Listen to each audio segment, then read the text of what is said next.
Lucy in silent astonishment. "You must be surprised," continued Lucy, "because of course he never mentioned it to any of your family.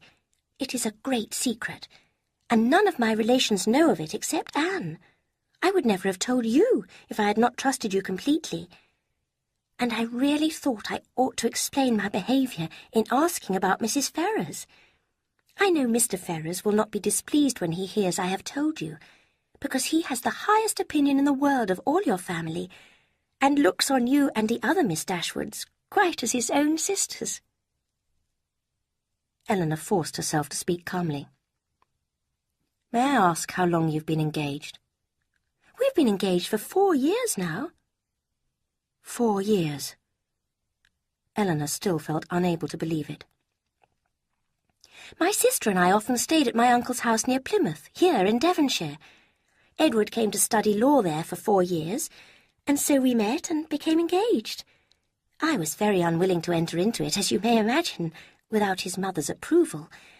But I was too young and loved him too well to be as cautious as I ought to have been. Dear Edward! Look, I carry his picture everywhere with me." She took from her pocket a small painting and showed it to Eleanor. Eleanor's last doubts of the truth of Lucy's story disappeared as she recognized Edward's face. "You can't think how I'm suffering," continued Lucy. "Everything is so uncertain, and we see each other so infrequently. I wonder my heart is not broken." Here she put a hand to her eyes, but Eleanor did not feel sympathetic. "Sometimes," Lucy added, "I think it would be better for both of us if I broke off the engagement completely." She looked sharply at her companion. "But then I cannot bear the thought of making him miserable. And to me, too, he is so very dear. What would you advise me to do, Miss Dashwood?" "I am afraid I cannot advise you in such a situation. You must decide for yourself." "Poor Edward! His mother must provide for him one day, but he is so depressed about his future. Did you not think him unhappy when he arrived at Barton recently?" "Yes," said Eleanor, aware of yet another fact in support of Lucy's story. "He had been staying with us at my uncle's. It made him so miserable, not being able to stay more than a fortnight and seeing me so upset. He still feels just the same. I heard from him before I left Exeter." Taking a letter from her pocket, she waved the envelope in Eleanor's direction. Eleanor recognized Edward's writing and finally had to accept that they must be engaged. Her heart sank within her. "Poor Edward does not even have a picture of me," Lucy went on, "although I have his. But I gave him a lock of my hair in a ring recently, and that was some comfort to him, he said. Perhaps you noticed the ring on his finger?" "I did," said Eleanor. Her voice was calm, but her calmness hid an unhappiness greater than she had ever felt before. She was shocked, confused, and miserable. Here their conversation ended, and Eleanor was left alone to think. She felt sure that Edward's affection was still hers. He certainly loved her, and had never intentionally deceived her. Unfortunately, he was now tied by an early and foolish engagement to a pretty but insincere, vulgar, and selfish girl whose main interest lay in his future income. Eleanor's tears flowed more for Edward than herself. She had lost her chance of happiness with him, but would only be miserable for a time, while he had nothing at all to look forward to in life. Over the next few days, Eleanor took great care to hide her unhappiness. She was glad to spare her family the shocking news of Edward's secret engagement, as she knew that their affection and sorrow would only add to her misery. At convenient moments, she returned to the subject in quiet conversation with Lucy. She learnt that Lucy was determined to hold Edward to the engagement, and that Lucy was jealous of her because Edward apparently always spoke of her with great admiration. Indeed, what other reason could Lucy have for telling Eleanor her secret, if not to warn her to keep away from Edward? Eleanor realized with great sadness that Edward was not only without affection for his future wife, but that he had not even the chance of being reasonably happy in marriage. Chapter 6. Eleanor and Marianne in London. Mrs. Jennings now began to make plans to return to her house in London, and quite unexpectedly invited the elder Miss Dashwoods to stay with her there. "I've set my heart on it," she said in her comfortable way. "We shall have a very pleasant time together, I know, and if you do not like to go visiting with me, you can always go with one of my daughters. I have had such good luck finding husbands for my girls that I am sure your mother will think me a suitable person to look after you. If I don't get at least one of you married, it won't be my fault." Eleanor was unwilling to accept, as she knew that her mother would miss her and Marianne very much. She was also aware that Edward and the Miss Steeles would be in London at that time, and wished to avoid meeting them. But Marianne's eagerness to see Willoughby, who would most likely be in town by then, gave Mrs. Dashwood an excellent reason for insisting that they should accept Mrs. Jennings' generous invitation, and so it was agreed. During the 3-day journey, Eleanor had plenty of opportunity to compare Marianne's delightful expectations with her own acceptance of a cheerless future. It was clear from Marianne's bright eyes and happy smiles that she depended on finding Willoughby in London, and Eleanor determined to find out more about his character and intentions. On their arrival at Mrs. Jennings' handsome house, the young ladies were given Charlotte's old room, a large and comfortable apartment. Eleanor immediately sat down to write to her mother, and Marianne also sat down with pen and paper. "I am writing home, Marianne," said Eleanor. "Perhaps you should put off writing for a day or two." "I am not writing to Mamma," replied Marianne quickly. Eleanor realised Marianne must be writing to Willoughby, and thought with pleasure that the fact of their corresponding must mean they were engaged. The letters were finished and sent to the post. During the rest of the evening, Marianne appeared very agitated. She ate almost nothing, and seemed to be anxiously listening to the sound of every carriage. Suddenly, after dinner, there was a knock on the front door, and Marianne jumped up, moving eagerly towards the sitting-room door. She could not help crying, "Oh, Eleanor, it is Willoughby!" and seemed almost ready to throw herself into his arms when Colonel Brandon entered. It was too great a shock to bear with calmness, and she immediately left the room. Eleanor greeted the Colonel. She was particularly sorry that a man so in love with her sister should see that Marianne felt nothing but bitter disappointment in meeting him. He was clearly astonished and concerned to see Marianne leave the room in such a way. "Is your sister ill?" he asked anxiously.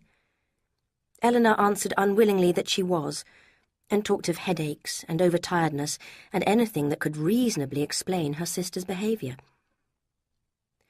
Their conversation continued on more impersonal subjects, until Mrs. Jennings entered the room with all her usual noisy cheerfulness. "Oh, Colonel," said she, "I am so glad to see you, and you see, I have brought 2 young ladies with me. Your friend Miss Marianne is here too. You will not be sorry to hear that. I don't know what you and Mr. Willoughby will do about her, between you. But, Colonel, where have you been since we saw you at Barton Park? Come, let's have no secrets among friends." He replied politely, but gave no real answer, and did not stay long. The ladies all agreed to go to bed early. The next morning Marianne looked happy again. Yesterday's disappointment seemed forgotten in the cheerful expectation of what was to happen that day. They spent the morning shopping in a fashionable part of London with Mrs. Palmer. During this time Marianne was restless and inattentive, always looking out at the street, and wildly impatient to be at home again. As soon as they returned, she ran in eagerly. "Has no letter been left for me?" she asked the servant. "No, miss," he replied. "Are you quite sure? No card, or letter, or note?" "How very strange," she said in a low, disappointed voice. Strange indeed, Eleanor thought worriedly. If Willoughby is in town, why does he not come or write? "Oh, my dear mother, you must be wrong to permit an engagement between a daughter so young and a man so little known to continue in such a doubtful and mysterious manner."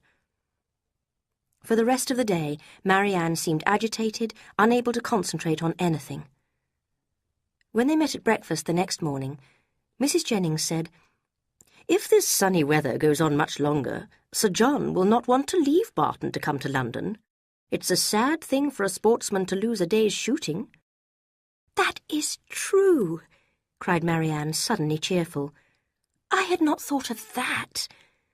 This fine weather will keep many sportsmen in the country, but now it is January, it cannot last. I expect we shall have frost soon, and then they will all come to town. Why, it may even freeze tonight." During the next few days, Eleanor was both amused and saddened to see Marianne's newfound interest in the weather. "The wind has changed, has it not, Eleanor? I feel sure it is colder than this morning. I think we shall have a frost tonight." Mrs. Jennings was always very kind to her two young guests. Her domestic arrangements were generous, and her friends were pleasant, if a little dull. Colonel Brandon visited them almost every day. He came to look at Marianne and talk to Eleanor, who saw with concern his continued affection for her sister. About a week after their arrival, they discovered Willoughby's card on the table when they returned from their morning's drive. "Good heavens!" cried Marianne. "He has been here while we were out." From this moment her mind was never quiet. The expectation of seeing him every hour of the day made her unfit for anything. She insisted on being left at home the next morning when the others went out. When a note was delivered the next day, she stepped quickly forward to take it. "For me!" she cried. But it was for Mrs. Jennings, and she was again disappointed. "You are expecting a letter, then?" said Eleanor, unable to keep silent any longer. "Yes, a little, not much." There was a short pause. "You have no confidence in me, Marianne?" "Eleanor, how can you say that? You have confidence in no one." "Me?" replied Eleanor in some confusion. "Indeed, Marianne, I have nothing to tell." "Nor I," answered Marianne firmly. "So our situations are alike. Neither of us has anything to tell, you because you communicate nothing, and I because I hide nothing." And Eleanor, aware that she had promised not to tell Lucy Steele's secret, felt she could not demand greater openness from Marianne than she was herself ready to offer. The next evening was spent at a dance at Lady Middleton's London home. Once Marianne realised Willoughby was not present, she took no interest in any of the guests, and complained that she found dancing too tiring. But worse was yet to come. On their return, Mrs. Jennings told them that Willoughby had been invited, and expressed her surprise that he had not appeared. Marianne looked extremely hurt, and Eleanor decided to write to their mother, asking her to find out the truth from Marianne. Eleanor had only just finished her letter the next morning when Colonel Brandon arrived. Marianne, who hated visitors of any kind except one, left the room before he entered it, and Eleanor found herself alone with him. He sat for a time without saying a word, and then asked her, in an agitated manner, whether he should congratulate her on gaining a brother-in-law. Eleanor was not prepared for such a question, and asked him what he meant. He tried to smile as he continued, "Your sister's engagement to Mr. Willoughby is very generally known." "Her own family do not know it," Eleanor answered. Surprised, he said, "I am so sorry. I fear you may think me impolite. I had not supposed any secrecy was intended, as they openly correspond. Just now, when the servant let me in, I saw an envelope in his hand with Mr. Willoughby's address on it in your sister's writing. I came to inquire, but I am afraid I know the answer. Is it impossible for me to... But I would have no chance of succeeding.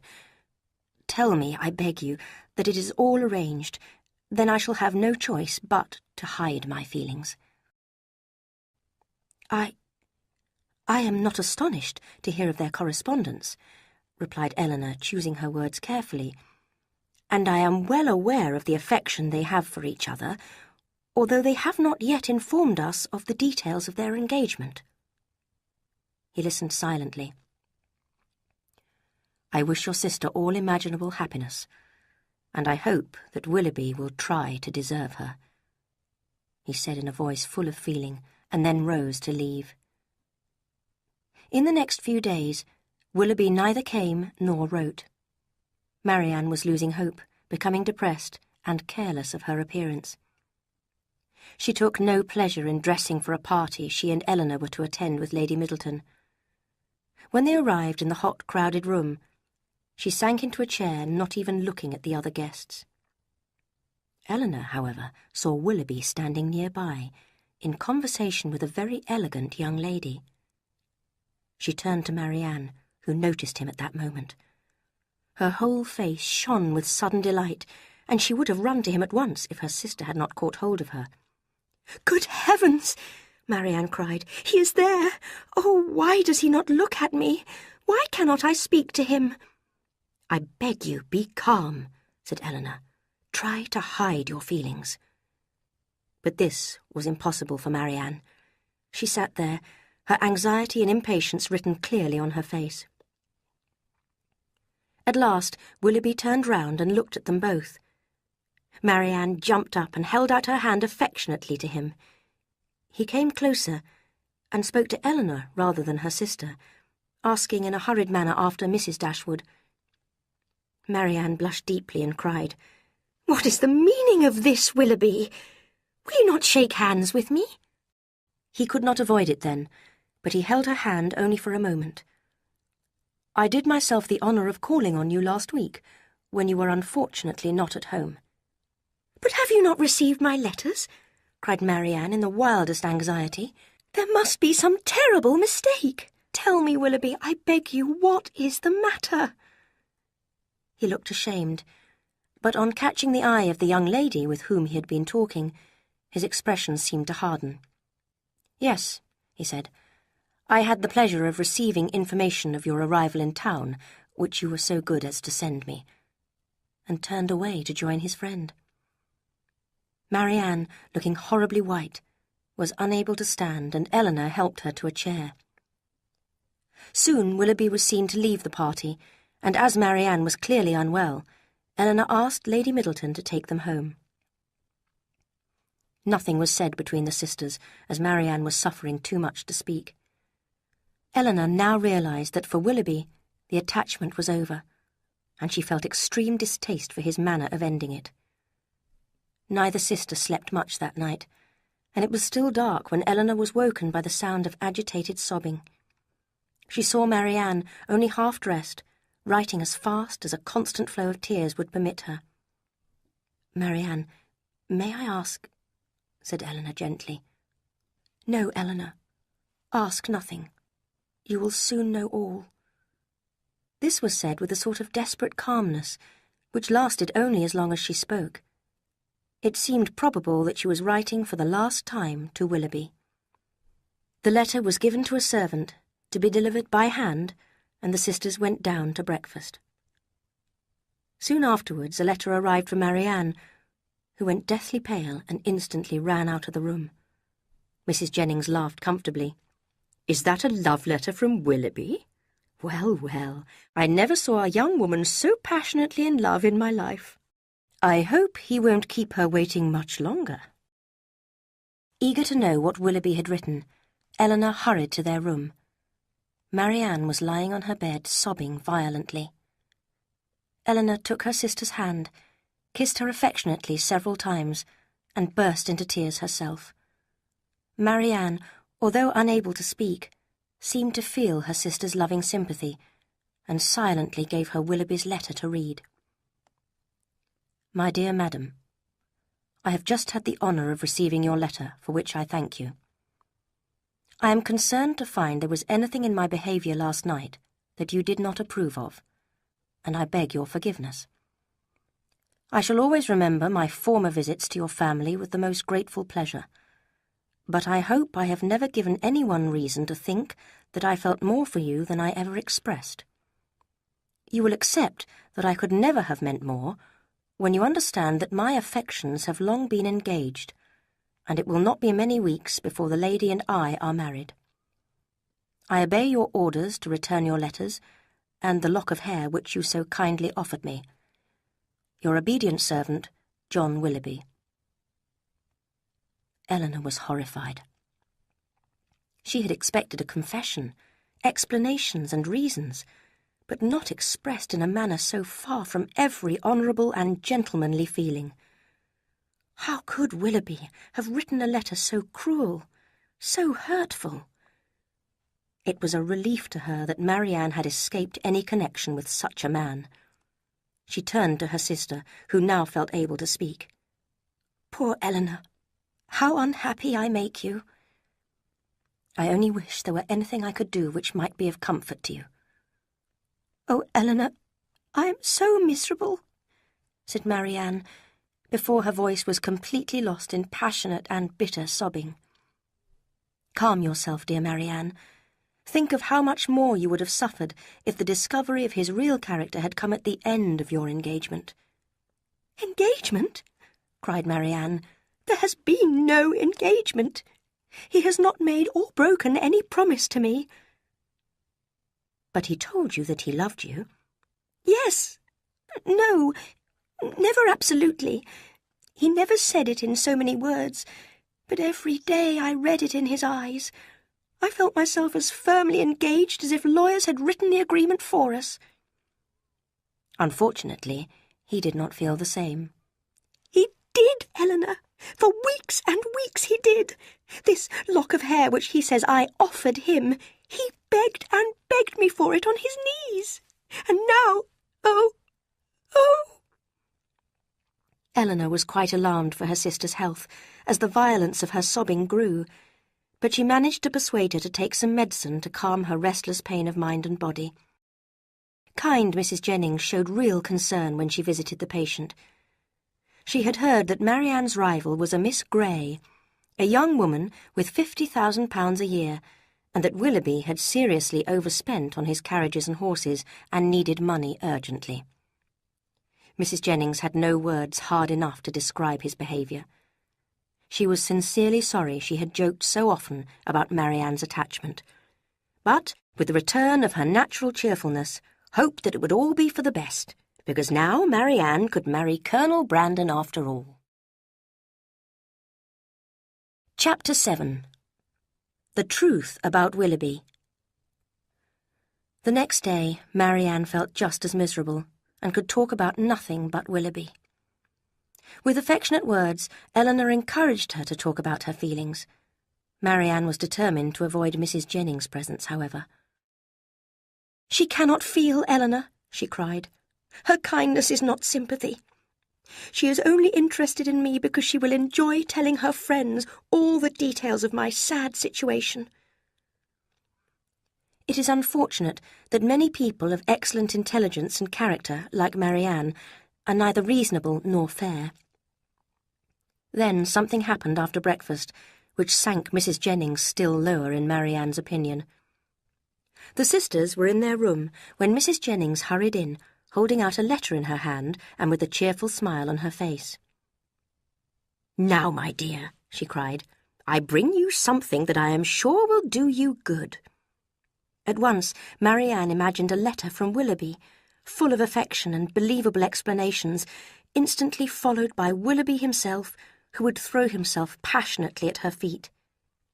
The work of one moment was destroyed by the next. In front of her eyes was her mother's writing, never unwelcome till then, and in the bitterness of her disappointment she felt she had reached the depths of her suffering. She could not speak, and the tears poured down her face. Mrs. Jennings was not at all aware of what she had done, and with many kind words of sympathy, soon left the Miss Dashwoods to read the letter together. It brought them no comfort, as it expressed Mrs. Dashwood's complete confidence in and affection for Willoughby. Marianne's tears flowed even faster when she thought how shocked and saddened her dear mother would be to hear the news. She was now very eager to return home to Devonshire. Eleanor sat down, with a heavy heart, to write to her mother again, telling her how Willoughby had behaved and asking what they should do. Just then, there was a knock on the front door, and Marianne, looking out of the window, saw Colonel Brandon outside. She hurried away to her room, and Eleanor remained to greet him. He seemed disturbed and unhappy, and asked anxiously after Marianne. "I have come, hoping to find you alone," he said in some confusion, "because my only wish is to give comfort, no, not comfort, to support your sister in this difficult time. My feeling for her, for yourself, for your mother. Will you allow me to prove it by telling you some details of... If I did not consider it useful, I would not bother you." He stopped. "I understand you," said Eleanor. "You have something to say about Mr. Willoughby that will open his character to us. Telling me would be the greatest proof of friendly feeling for Marianne. I beg you, let me hear it immediately." "I must tell you a little about myself first. Perhaps you remember, at Barton Park, when I mentioned a young lady I once knew. She was very like your sister, with an eager mind, a warm heart, and great sensibility. She was a distant cousin of mine, and from our earliest days we played together and loved each other. But at 17 she was married, against her wishes, to my brother. Just before the wedding, she and I planned to run away and get married secretly. But my father discovered the plan and sent me away to join the army. It was an extremely unhappy marriage. My brother did not love or respect her, and spent his time on pleasures most unsuitable for a husband. She was very young, had no friends or family to advise her. I had been sent abroad by then, and my brother's bad example was always with her. I cannot describe the shock I received when I heard, 2 years later, of her divorce. He could not speak for a moment, and when he saw Eleanor's concern and sympathy, took her hand and kissed it gratefully. When I returned to England 3 years later, I began to search for her, but she was no longer with her first seducer, the man for whom she had left her marriage. There was every reason to fear she had left him only to sink deeper into a life of dishonour. After 6 months, however, I did find her, in a debtor's prison. She was so changed, so thin, so ill. She had only a short while to live, so I made sure she was properly looked after, and I was with her in her last moments. He stopped for a moment to control himself, then went on. With a firmer mind and a happier marriage, she could have been everything you will live to see in your sister. She left to my care her little girl Eliza, the child of her first seducer. I sent Eliza to school, and then put her in the care of a very respectable woman living in the country.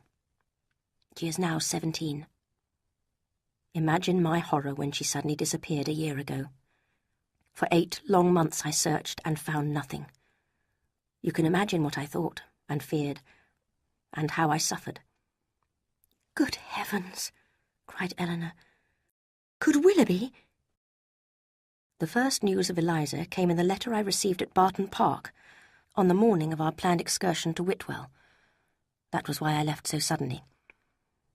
Willoughby did not know that I was called away to help someone he had made poor and miserable.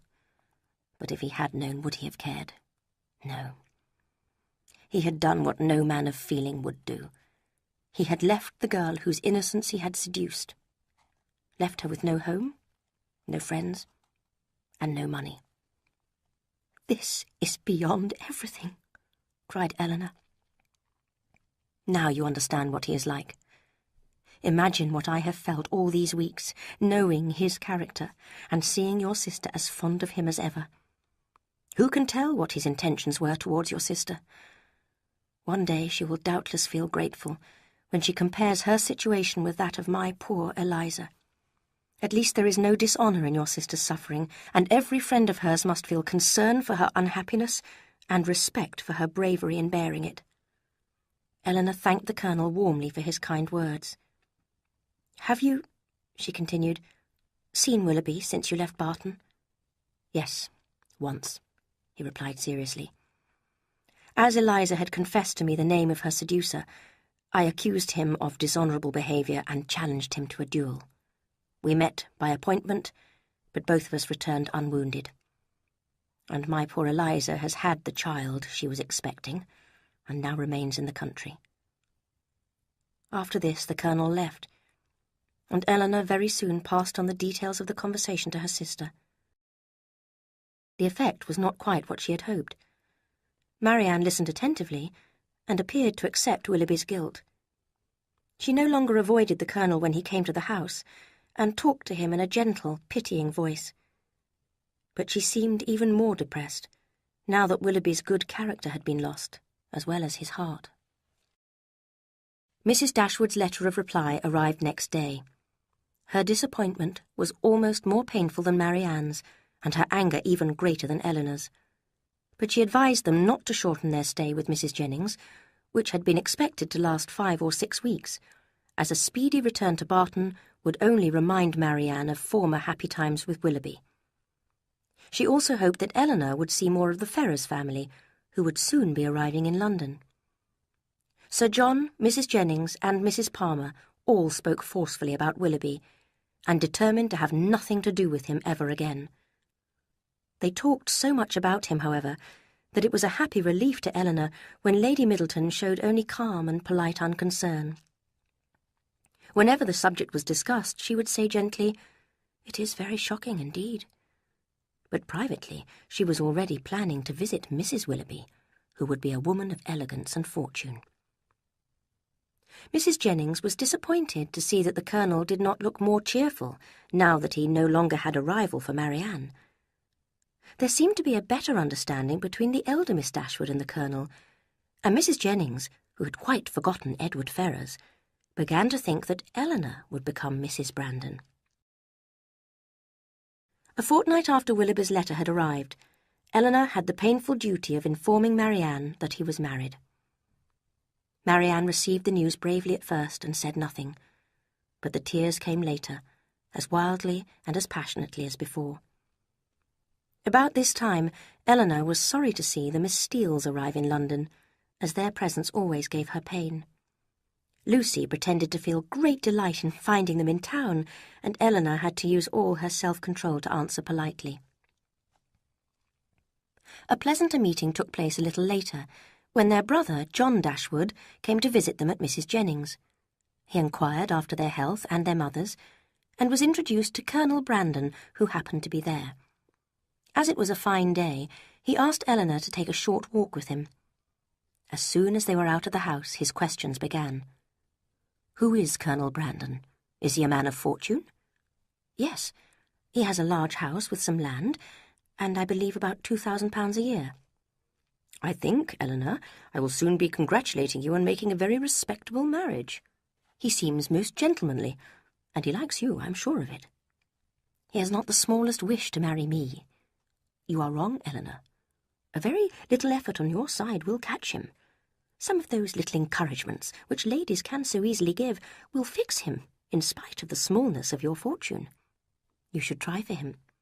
How amusing if Fanny had a brother and I had a sister marrying at the same time." "Is Mr. Edward Ferrars," Eleanor said calmly, "going to marry?" "It is not actually arranged yet, but the lady is Miss Morton, Lord Morton's only daughter, with £30,000 of her own. Edward's mother will most generously allow him £1,000 a year if he marries Miss Morton. I wish we could live so comfortably. I'm afraid our income is not large enough for us to live as we would like." And he shook his head sadly at the thought of his own difficulties. The following week, Mr. and Mrs. John Dashwood gave a grand dinner party. The Middletons, Mrs. Jennings, Colonel Brandon, the Miss Dashwoods, and the Miss Steeles were all invited.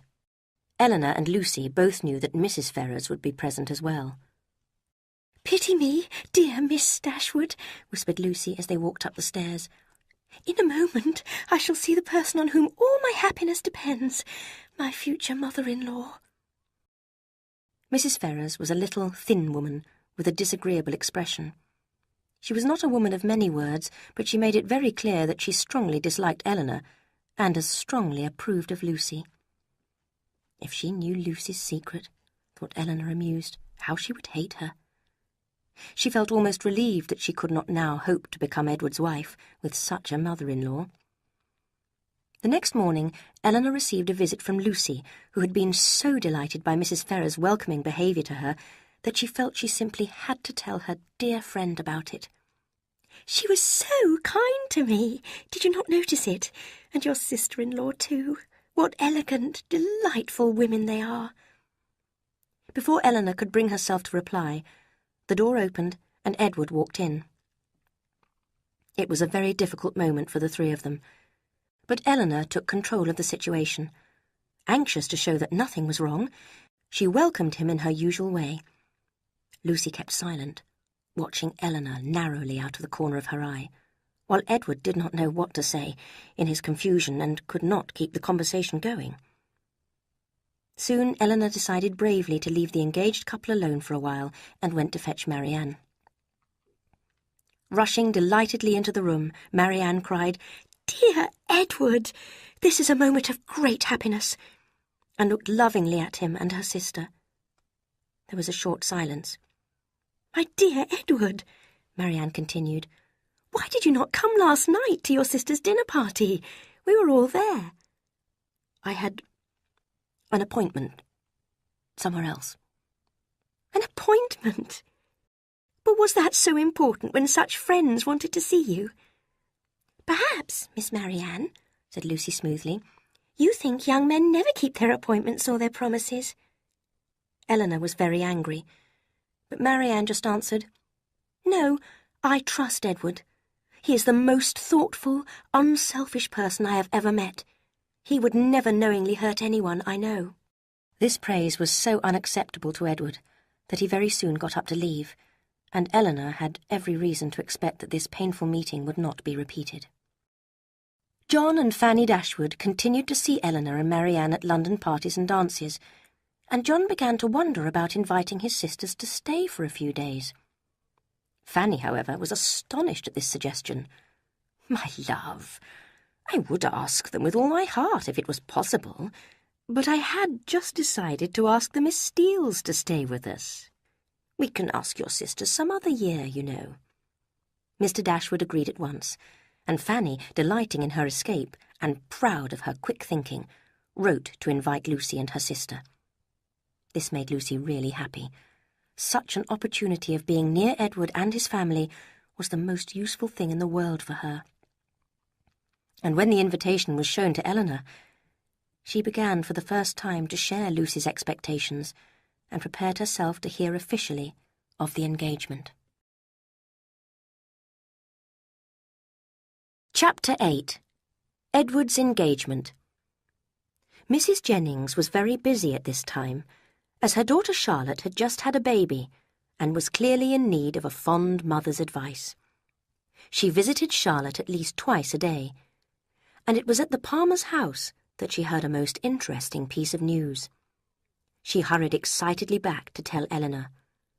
"My dear Miss Dashwood, have you heard? Your sister-in-law is ill, Charlotte's doctor told me. And do you know why? It appears that Edward Ferrars, the young man I used to joke with you about, has been engaged for over a year to Lucy Steele, and no one knew a word of the matter except her sister Anne. Could you have believed such a thing possible? What happened was this.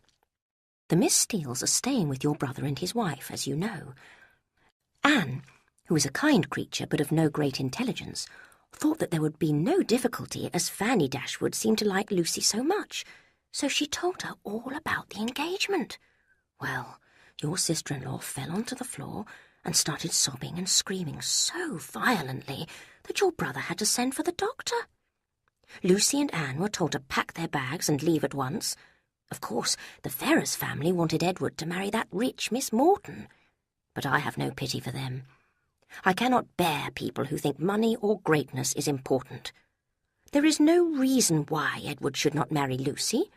She knows better than anyone how to make the most of everything, and if Edward's mother allowed him £500 a year, they could live comfortably. Mrs. Jennings, to Eleanor's relief, no longer suspected her of having any interest in Edward, but she could talk of nothing else. Eleanor, knowing that Marianne would be fierce in her anger against Edward, was now anxious to tell her sister the truth, and to prepare her to hear the subject discussed. Marianne listened to Eleanor's story with horror, and cried without stopping. For some time, Edward seemed a second Willoughby to her. She could not understand his behaviour, or accept that he could feel affection for such a person as Lucy. "How long have you known this, Eleanor?" she asked. 4 months. Lucy told me of her engagement at Barton, and I promised to keep it secret. "What? All the time you were looking after me in my misery, this has been on your heart? How could you bear it?" "By feeling that I was doing my duty. I had to keep Lucy's secret, and I did not want to worry my family and friends." 4 months! And yet you loved him. "Yes, but I loved my family too, and I was glad to spare them the sorrow of knowing how I felt. Now I no longer feel unhappy. I do not consider Edward has behaved badly in any way, and I wish him every happiness. He will always do his duty, and Lucy does not lack sense. They will marry, and time will teach him to forget that he ever thought another woman better than her." "If such is your way of thinking, your self-control is perhaps a little less to be wondered at.